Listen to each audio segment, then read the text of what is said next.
98.3 FM. Don't touch the dial. You're listening to Mainland 98.3 FM.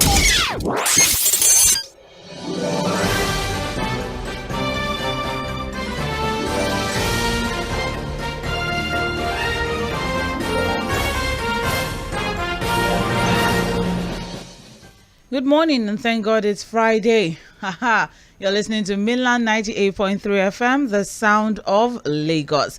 Time check right now is 7:41 a.m. It's time for Trends in the Papers. This is the part where we get to talk about major trending stories on the front pages of our dailies. And it's been quite an interesting week so far with all of the conversations, around, especially with, with our new president. It has been quite, an interesting week with a lot of conversations, a lot of topical issue-based conversations coming up in the papers. Well, today is no different. We'll be having conversations around the major trending stories up until 8:30, and then by 8:40 we move on to Mainland Focus, where you get to be a part of the conversation, either via the phone line or via our live chat on our live streaming platforms, or text message or WhatsApp. But before then, we'll be going through the papers and we'll be having Fuhad Saheed, our in-house analyst, giving in-depth analysis to every one of the major stories that we'll be touching this morning. My name is Mobola Sandra, and you're welcome to Trends in the Papers. We have our papers here with us: The Punch, The Guardian, Vanguard, and The Nation, in no particular order. But before we go into the stories for the day, good morning, Fuhad. Good morning, Sandra. Yes. How are you doing? I'm okay. It's Friday. It's weekend. I don't know. I'm just feeling good, and I'm looking forward to greater things.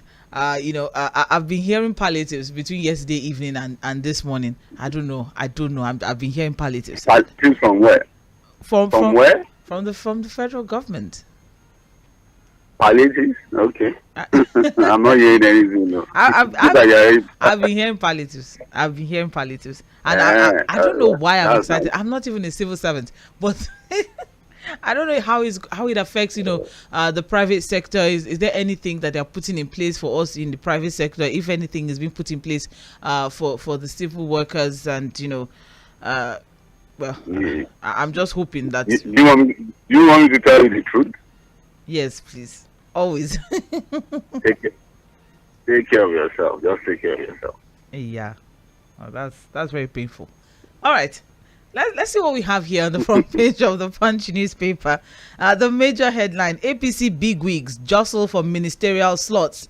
Tinubu names 8 special advisors. Very interesting one. Yesterday we had the revelation of some names and some on advising the president on certain very important portfolios.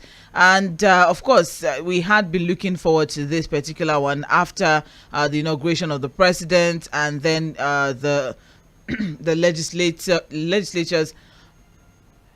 Excuse me. Now we have 8 special advisors have been appointed yesterday, and the writers to this particular story: party chieftains favor Kiyamo, Omo Agege, Fayemi, Adeyeye, Ganduje, Marafa, and others.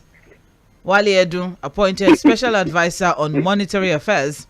Alake gets communication. Ribadu handles security. So, Fuhad, before we go into the favorites of the party chieftains and who becomes what or who not becomes what as regards ministerial appointments, let's talk about the 8 special advisors that were unveiled yesterday. We have Nuhu Ribadu, special advisor on security. We have Dele Alake, special advisor on special duties, communications, and strategy. We have Zacchaeus Adedeji, special advisor on revenue. We have Wale Edun, special advisor on monetary policies.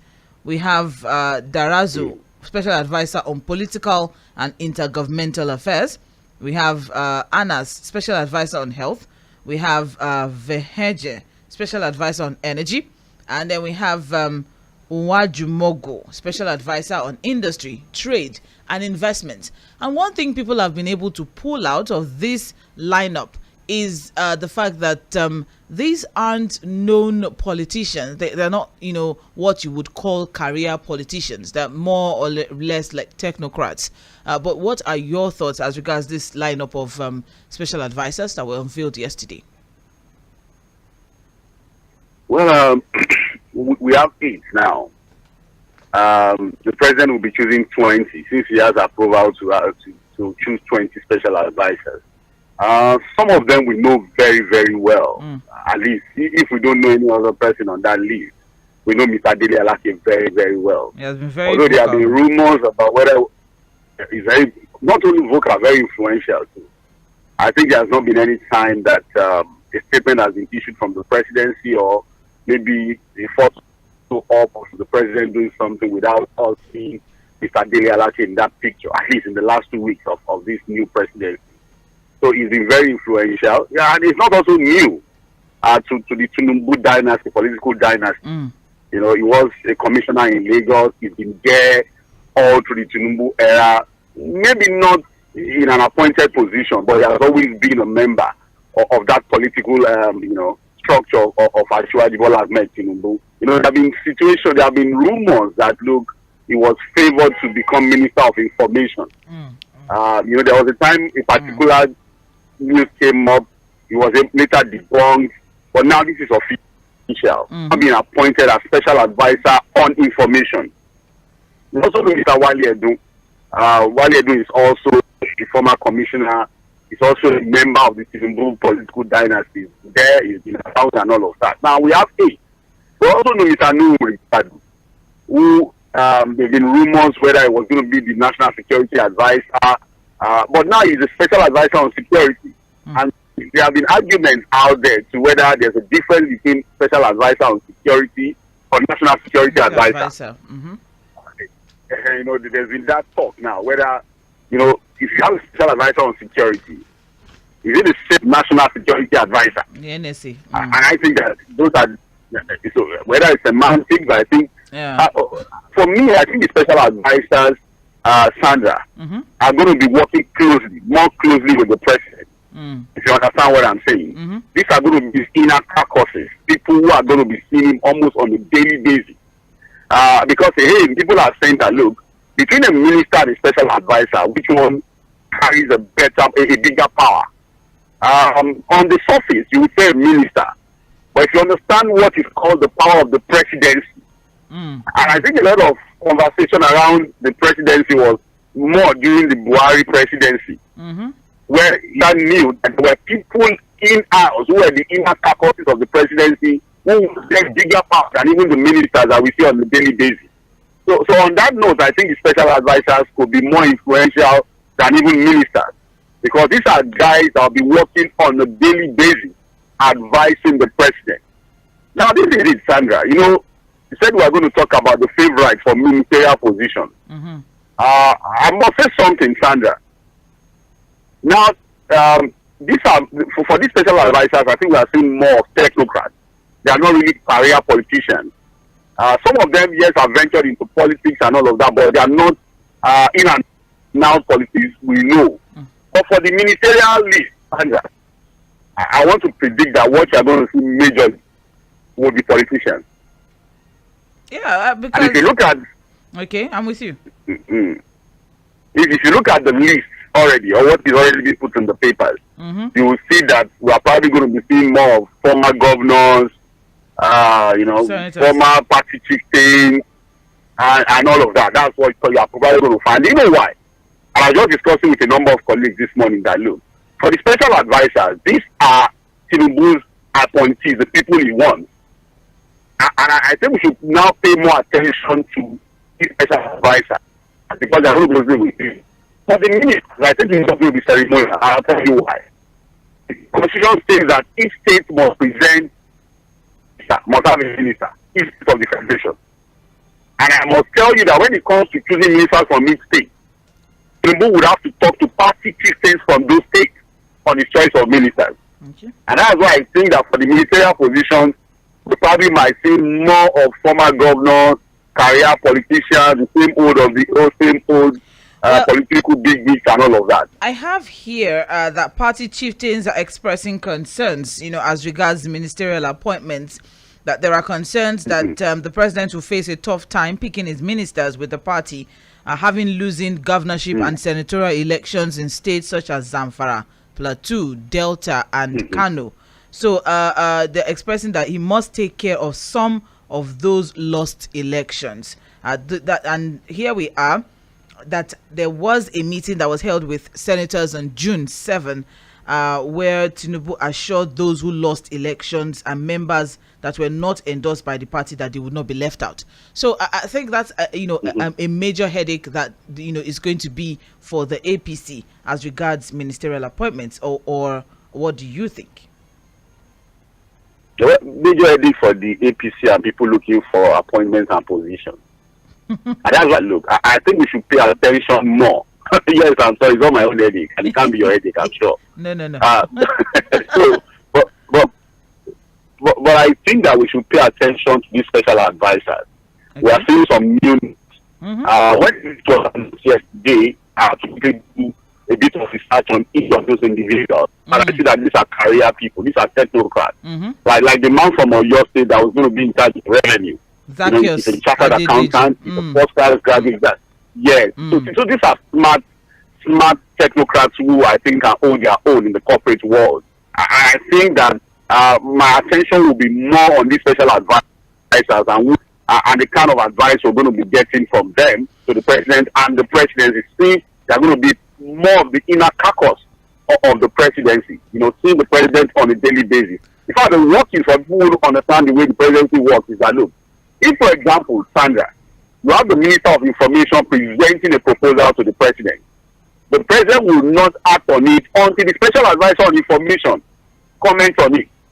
If you understand what I'm saying. Totally. Because if you want to ask yourself, if you have the Minister of Information, why do you have the special advisor on information, for example? So it means that, look, the president wants somebody who is a technocrat, who understands the drill, to be by his side when decisions on special areas are being considered. So even the special advisor on energy, these are people that I think are coming from the corporate world, technocrats who should be able to guide the president appropriately. Nuhu Ibadu, for example, on individual security. He was a former EFCC boss, he was a former police officer, and I'm sure that there must be a reason why the president wants him by his side when he's taking decisions on the issue of security in the country. So, again, for the ministerial area, I know that, look, the politicians are going to give actually a lot of headache. Because, for example, from each you have said, those governors that lost the election bid, those governors that were not able to get their own, chosen successors, take over power, those that were not able to go to the Senate, they'll be looking at the ministerial position from their state as a compensation. So I suspect that the list when it comes out eventually will be more of a list to compensate party former governors, party bigwigs, and then for political patronage, to assuage some people and make some people, carry some people along. Yeah, but I don't really, I'm not so optimistic about this yet. Yes, but then can we shy away from the names that are being dropped? We have some name dropped, as regards there are indications that some people would get something or the other. For example, in Delta State, before the governorship elections, many members had agreed that ex-minister of state for labor and employment, Festus Kiyamo, would make Tinubu's cabinet. There's also, the name of Ovie Omwagege, who is also, former deputy Senate president who lost, the governorship election in his state. So you have names already popping up as regards, the ministerial appointment. So, with the names already coming up, what would you say might be the makeup of that ministerial list? Okay, I can't hear you. Hello? Is it better can now? You move a bit? Hello? Is it better now? It's breaking. Oh, yes. Let me shift my position a bit. Okay. Hello? Okay, better. Thank you. Okay. I say look at Delta State, for example. Delta State. You have Festus Kiamu from Delta State. You have Ovioma Agege from Delta State. I'm sure both party chieftains or both party members win a ministerial position. They will be eyeing it. And then you ask yourself, who carries a bigger influence in the party now? Is it an Ovioma Agege, who is a former deputy, Senate president, or a Festus Kiamu was just a minister of state, but was very vocal during the campaign? So who gets the slot? So you can see that it's not going to be more of, okay, in the state, who is a stronger APC member, who carries a bigger influence, and all of that. But again, Tinubu has just done 8 special advisors. It means he has 12 to go. Maybe eventually Festus Kiamu will get a special advisor. But again, the presidency is so large, Sandra. There are no positions to share, to carry everybody along. So if you don't get a minister, you can get an ambassadorial position. There are heads of agencies and parastatals that are going to be chosen too. So I don't think there's a major headache. This thing will go round, Sandra. It will eventually go round. Anybody that wants appointment and slot, it will go round. All right, thank you very much. Just as you said, it will go round in Osun State as well. We have there's some sort of jostle between former Minister of Health, Professor Isaac Adewale, and immediate past governor of the state, Gboyega Oyetola. There's also that jostle. Look at that one. There's also that one. There's also that one there. And then you have in Sokoto, you have immediate past Senate Majority Leader, Senator Ibrahim Gobir, who is also being considered as a nominee for that position. And then you also have there are some members of APC in Ondo State who are already also in Abuja. There's a lot of lobbying happening. Let's just put it that way already. The hustle is real. Yeah, the hustle is really it's so real in Abuja at the moment. Now, in Ekiti State, it's gathered that the national leadership of the party prefers Senator Dayo Adeyeye, who they said championed Tinubu's campaign for presidency through Southwest Agenda for Tinubu 2023. However, executive of the party, which is being controlled by former Governor Kayode Fayemi, is rooting. He wants a slot. Also wants a ministerial slot. All right. You also have Zamfara State, where you have immediate past governor Bello Matawale and Senator Kabir Marafa are also being considered for senatorial seats. You have Kano State, the APC PRO, where you have Alhaji Ahmed Arua, said the former governor Abdullahi Ganduje, who is the leader of the party of the state, is also being considered. Also in Edo State, we have APC publicity secretary on his own part said that the state executive have not been instructed to submit names yet. So we don't really have much from there. So you can see that it is the states that are submitting it now. It's the states that are submitting. Yes, exactly. But with different names now coming up, you even have Gombe. Gombe State is saying the state governor is the one that will nominate, not the party. They're waiting for the state governor. Mohamedu Yahaya would nominate a minister from the state. Such things are not for public consumption. If the governor has made his nominees, he has not told us yet. So different playouts, I guess. Yes, that's what we're going to see. But we'll see how things will turn out. It's interesting.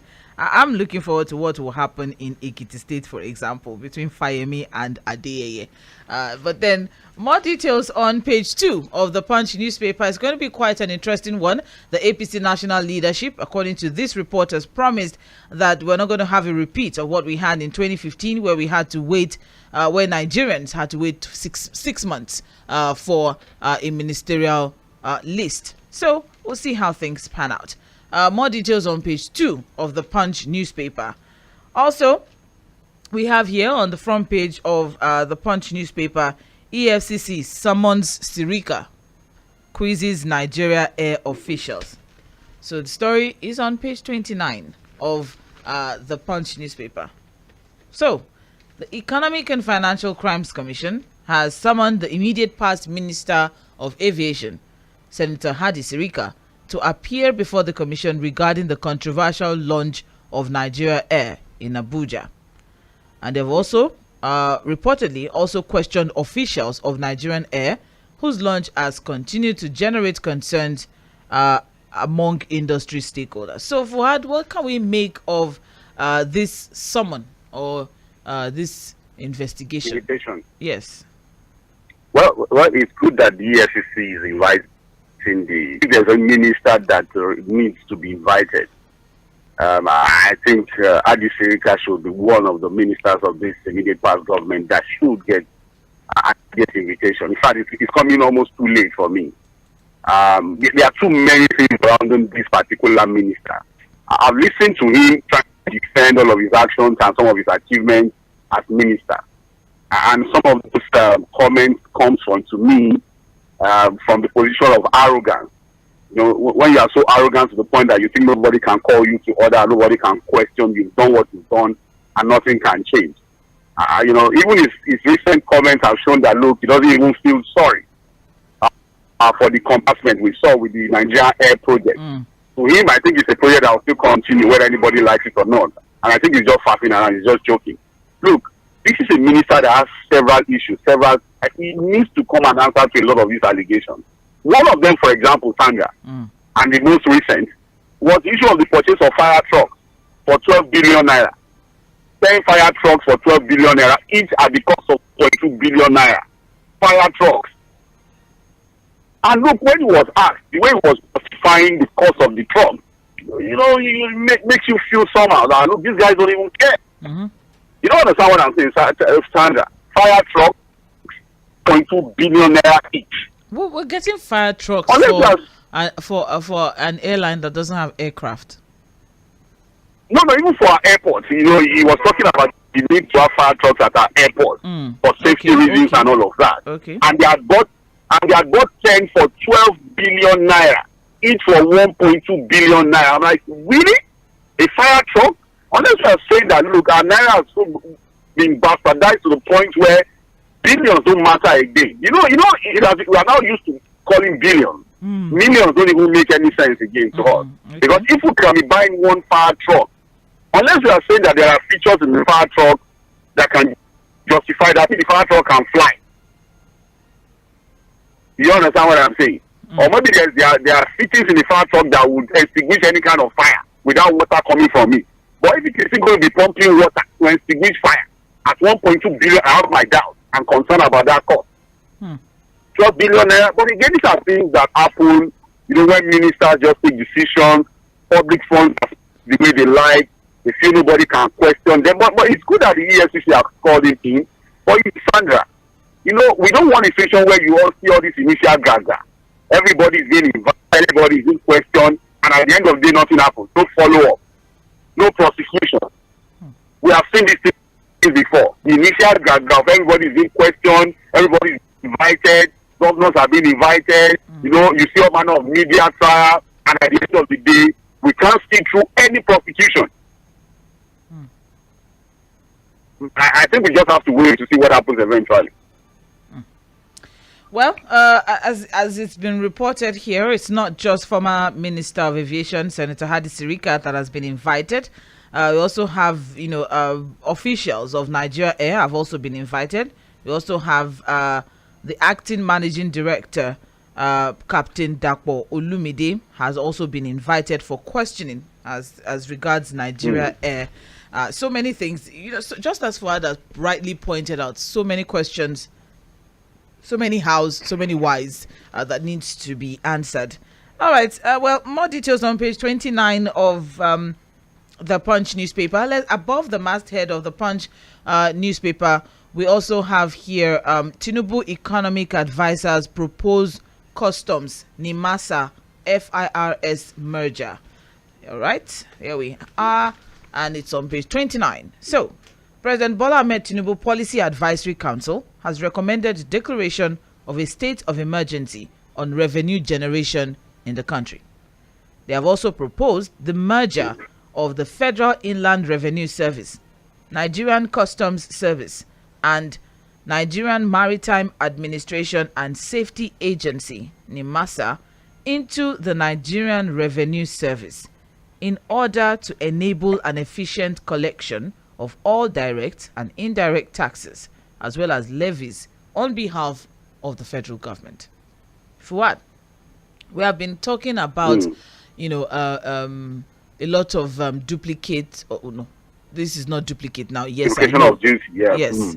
All right, but then in this particular scenario now, merging of agencies and departments and ministries for the purpose of having some sort of focus as regards revenue collection. Thank you. Remember, we had the TSA in the time of President Buhari-led administration. So what are your thoughts now? Well, Sandra, for me, I don't know who is proposing this to the president. Oh, the I think the customs have policy advisory. Again, you see, Sandra, I think the customs is not just a revenue generating agency or institution. They are not just about revenue generation. There are other functions of the customs that are beyond just collecting money or making money for the government. If you understand what I'm saying. Yes. They are supposed to check our imports, see what goes out of the country. There's a whole lot of things that I think they do beyond revenue generation.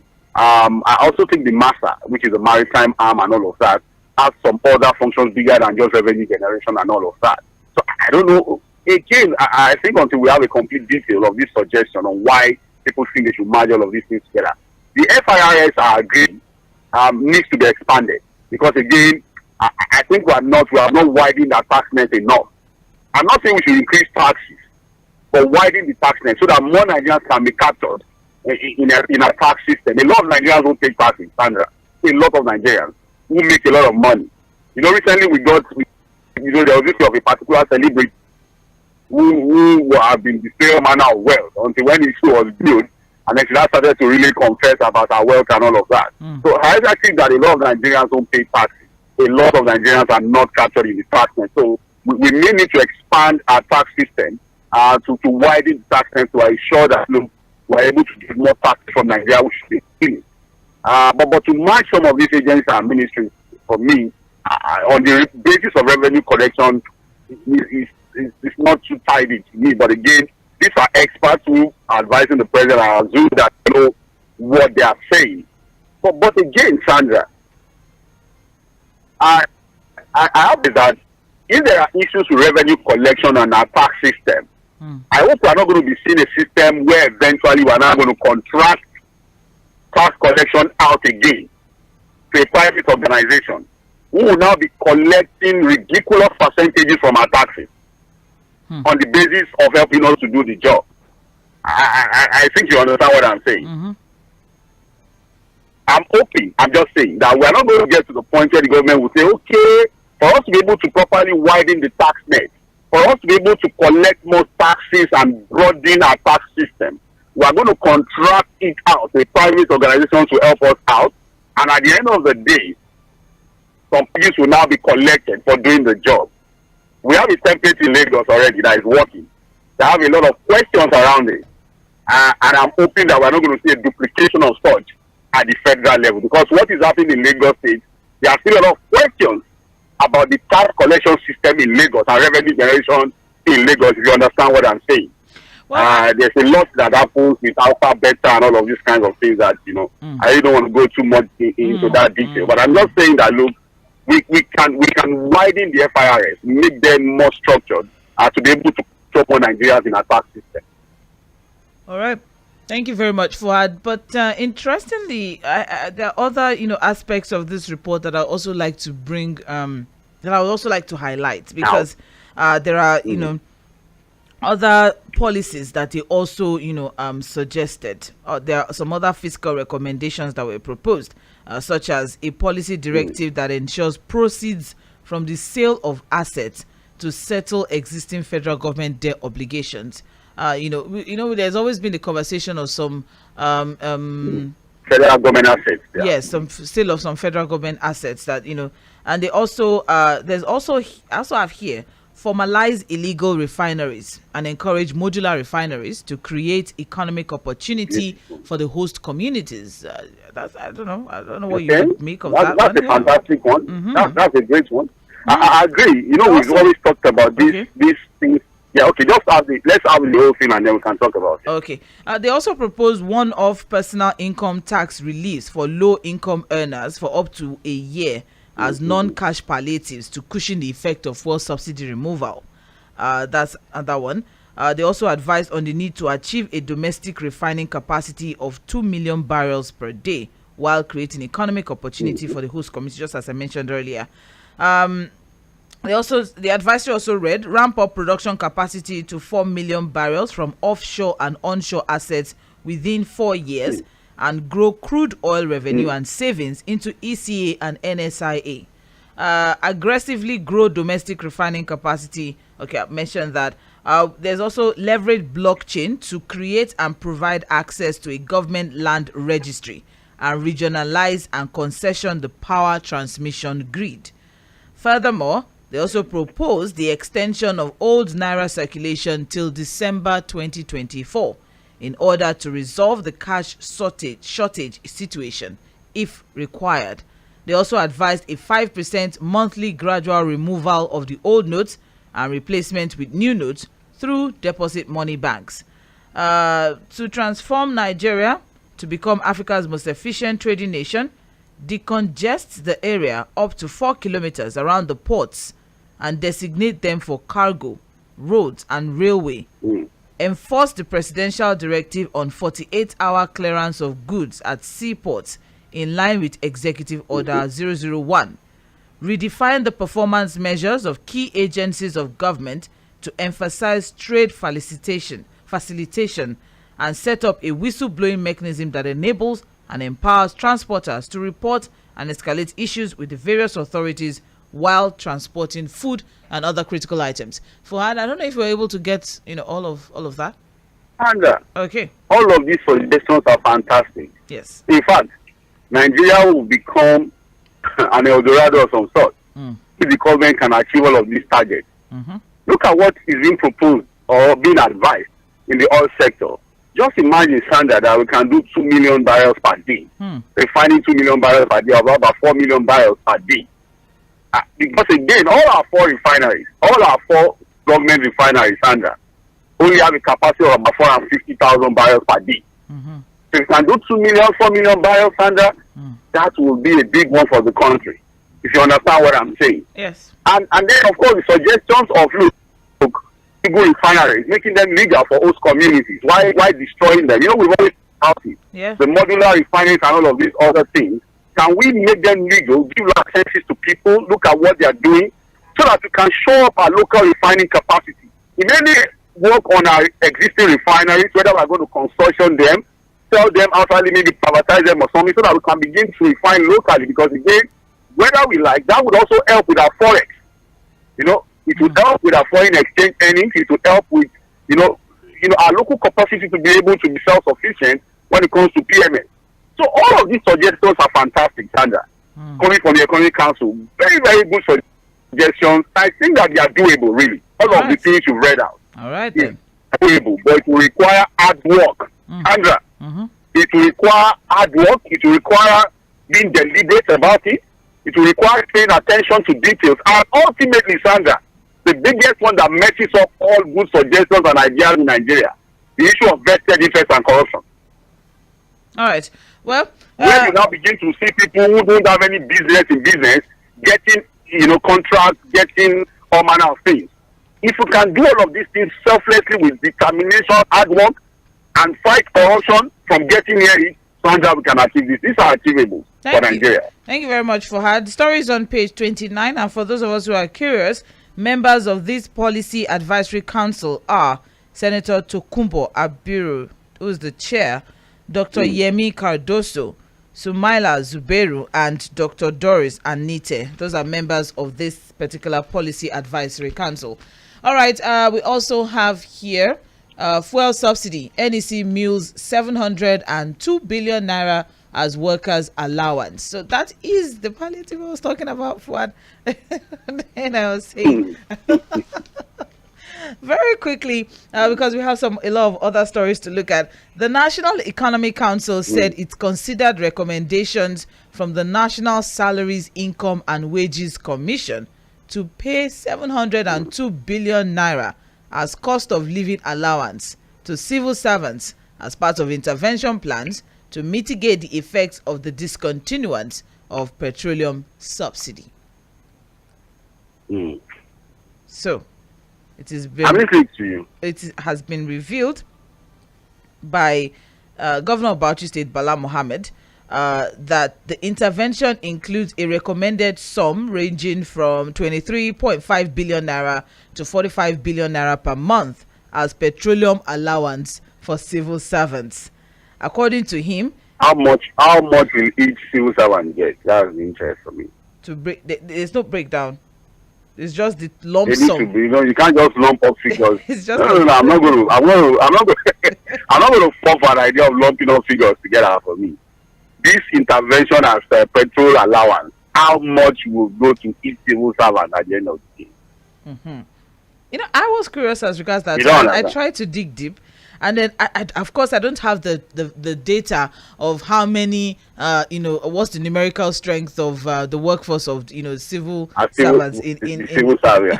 The civil service. I don't know. Nobody knows. And who gets because for low income civil servants, what would they get? For people at the middle level, what would they get? Mm-hmm. For those at the higher level, what would they get? So it's important for us to have that breakdown. I'm not going to be swayed by humongous figures when we don't have the complete data of how this money will be shared and whether it will be substantial enough as a form of palliative to subsidy removal, as petrol allowance, for example, as they are putting. So we need to have the entire details. What exactly will go to each civil servant? For us to really know whether it makes sense or not. All right. Well, as it is now, it's the palliative that I was talking about. Anyways, so the consequential with this estimated 702.92 billion naira as part of allowances that should be given as petroleum allowance, and then we have another 23 or 25 billion monthly offer to cushion the effect of on workers. There are other suggestions in addition to this palliative. They looked at all the issues, challenges, and problems holistically, and they have set up a small committee of council to review and come up with a term of reference to organize areas specifically where this palliative can come from and how it will be dispensed to alleviate the problems of workers and other vulnerable groups. So that's what we have for now as regards, any sort of allowance or palliative or cushioning of effects. It's there for the labourers. I'm sure the NLC is working also on their own demands and what they expect from the government. I think they already have their demands on the table of the government. And so it's left. Well, these are for workers. Does not even concern the private sector. All right. So these are for servants. And I assume that this is even majorly for federal government, civil servants and all of that. I don't know whether this will capture state civil servants and all of that. But it's left for the labor to decide what they want and what they would eventually get from the government.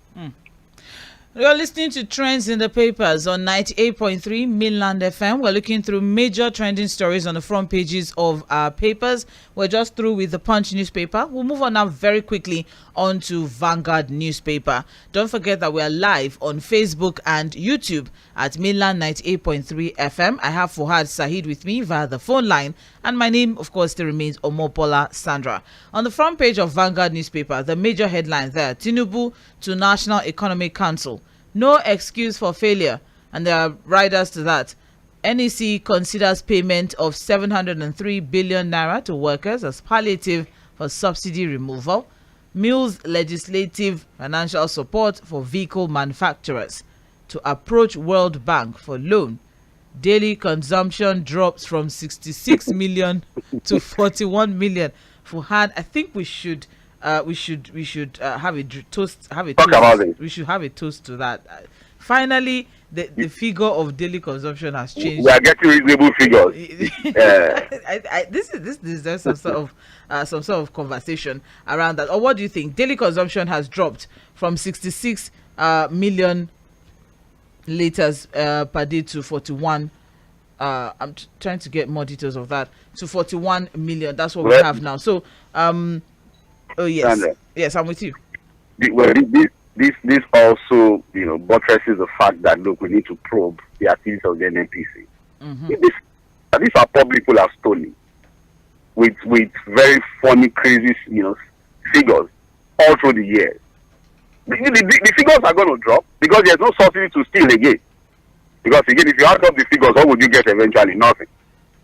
And that justifies, in a lot of ways, the removal of subsidy.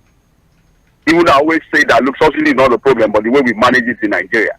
But the figures are going to drop. We knew it was going to eventually drop because we have always questioned the figures of our daily consumption because it does not just make any sense.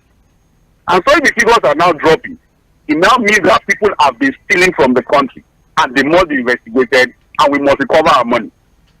It's one of the agenda that the government must do because they need to get these people who have been sucking Nigeria dry. We knew that the figures are still going to drop. You know what? When the figures will drop is when we completely unbundle the monopoly of NFPC as the sole importer of fuel. You will see the way the figures will drastically drop. You know they are saying the one bringing in the product now. When that downstream sector, midstream sector is completely unbundled and open to players, you will see how it will drastically drop. Or when we begin to refine locally, then the reality of our daily consumption will now sit and see how they have been stealing everything from the country.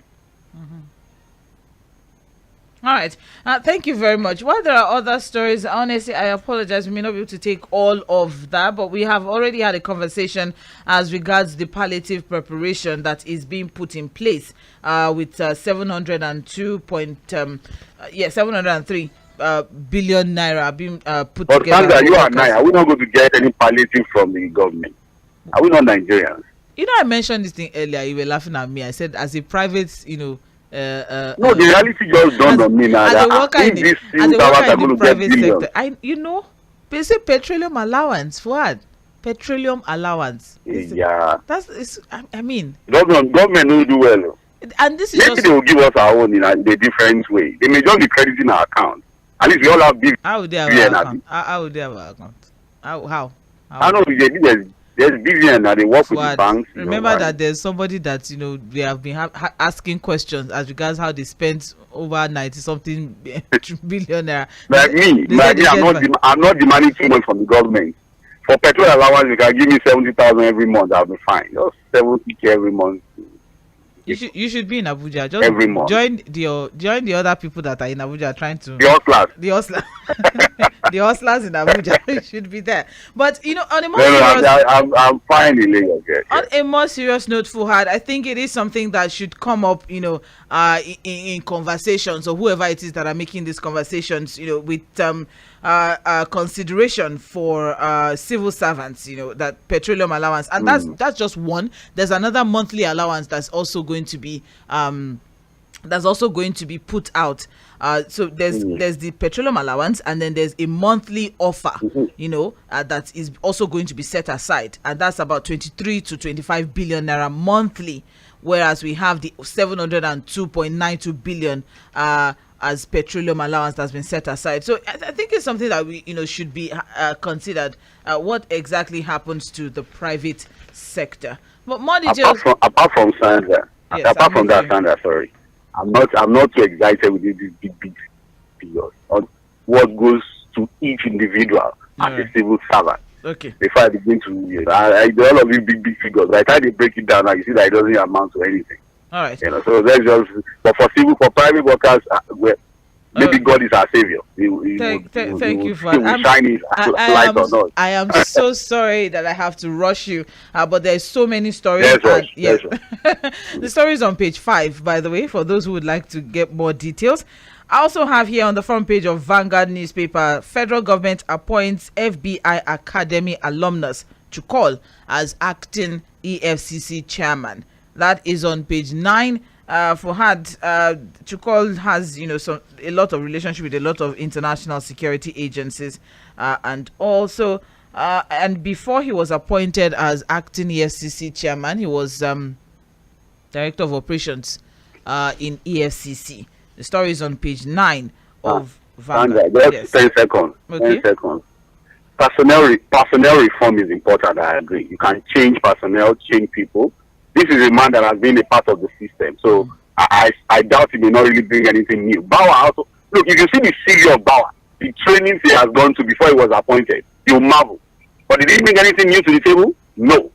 Sandra, personnel reform is important, but for me, institutional reform is the most thing. We need to reform that institution and make them truly independent to perform their duty. Okay. Well, stories on page 9. Now we also have, still on page 9, subsidy. Oil marketers plan petrol import as CBN floats naira. Just very, very quickly, oil marketers have intensified efforts to import petrol into the country following the liberalization of foreign exchange rates by the Central Bank of Nigeria. So the prevalence of multiple foreign exchange rates and other problems had prevented them before. But with the CBN's action, they have expressed optimism that their first shipment would arrive the country in the next few weeks. Cautious or good one? No, it's not a bad one. Okay. I think it opens up the market the more. It also creates a platform for accountability, so nobody's taking advantage of anything, using the official rates to favor some people against the other. So it opens up the system. Everybody go out there, source your dollars the way you want to source it. And then, of course, I'm hoping to see that people get more licenses now. Marketers are able to go anywhere in the world to bring in refined product. Let's work the country with fuel for now and see what happens. So I think let's just wait to see when all of these products begin to come in. These policies are just being announced, and I think we just allow it before we begin to make comments on them. But ultimately, I think we should work towards it in our refineries. All right. Well, I also have another story that's related to that on the front page of The Guardian. I'm through with Vanguard, by the way. I'm moving on now to The Guardian newspaper. That it says here, PMS marketers need $1.8 billion monthly for imports as stakeholders move to resolve gray areas. That's on page 16. With this, I don't know, what are your thoughts? And also CBN's Sandra, Sandra, you can see now that it's still going to be a lot of pressure when it comes to forex demand. And that's why I was completely annoyed with Millie Carey when he was downplaying the need for us to have local refineries. The ultimate solution, the final solution to this wahala of forex or no forex, is for us to have our local refineries working, whether privately built, whether modular refineries, whether the government refinery. The more refineries we have locally, the more ability we are able to refine locally, the better for the country. It even reduces the pressure to continue to chase after forex. And it will help our naira. It will firm up the more. Thank you very much, Fuhad. Now, let's also look at this story, the major headline on the front page of the Guardian newspaper. Costly rent and burial plots. No resting place for the poor, even in death. So, Fuhad, that's another thing that, the Vanguard decided to, the Guardian, decided to bring to, the fore this human interest story. Yeah. Yes. You have, single plots in Ikoyi vaults and gardens with 3.2 million naira. You have, that's interesting. It's very delayed. How much? Come again. Sorry, I'm sorry. The figure is the most important. 3.2 million naira, single plots, single spot. You have basic double vault. For just one person, yes. You have basic double vault, 22 million naira. That can take two. That can take two people. That can take two. Two people. That's Ebony vault now in Ikoyi. Ebony vault is different from Ikoyi vault. 22 million. So you have, yes. And then you have, but I don't have so much time. Let me just break it down. I have here basic. So bury the dead, 22 million. Basic single vault in Ebony vault in Ikoyi is 12.5 million. Classic vault is 25 million naira. The interesting one is, okay, we know that these are private, cemeteries. But then I'm coming to Aton. Let me come to Aton. So you have Aton Cemetery now in Ebute Meta, and you have 3 chambers, 400,000. Single plot, 300,000. And now you bury 3 there. That means you can have 3 people buried there. Yes. Okay, but single burial plot is 300,000. Single burial plot is 300,000 naira. You know what, Sandra? And I think we should pay attention to. Let's do it very quickly. Okay. If you go to that Aton, do you know what is happening in most of these cemeteries, especially the government-controlled ones? They are shifting. Bodies. What? They are shifting bodies. And they're putting another one on top.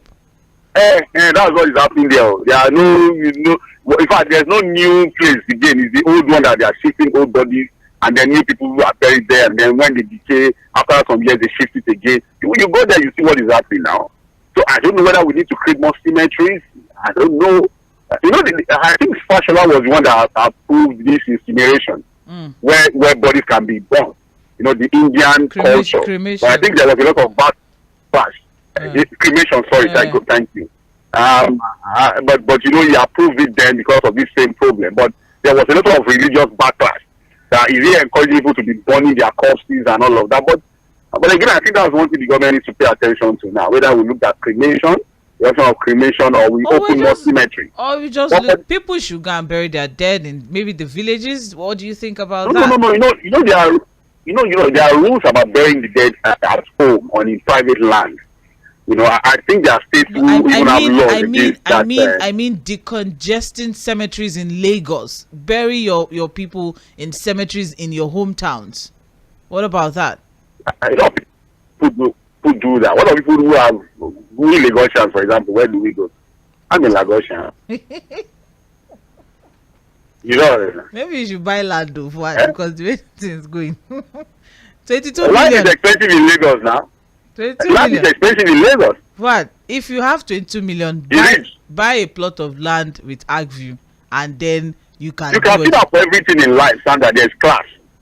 There's class in everything. People fly first class, business class. People are buried. They are buried in first class. There's economic burial also. How do we help first class burial? When you have first class burial, there are some obituaries here. We're talking about burying people now. This man died and he was given a first class burial. It's okay. It's okay. All right. God will help us. But let's move on now. Thank you very much, Fuhad, Saheed. We'll take a break now. Apologies, we overshot our time a bit. We'll be back by 8:40 for Mainland Focus, where you get to be a part of the conversation. Thank you very much. And when we come back, don't forget that we're live on Facebook and YouTube, so the conversation continues in the live chat section, in the comments of the live streaming platforms. My name is Mobola Sandra. This is Mainland 98.3 FM.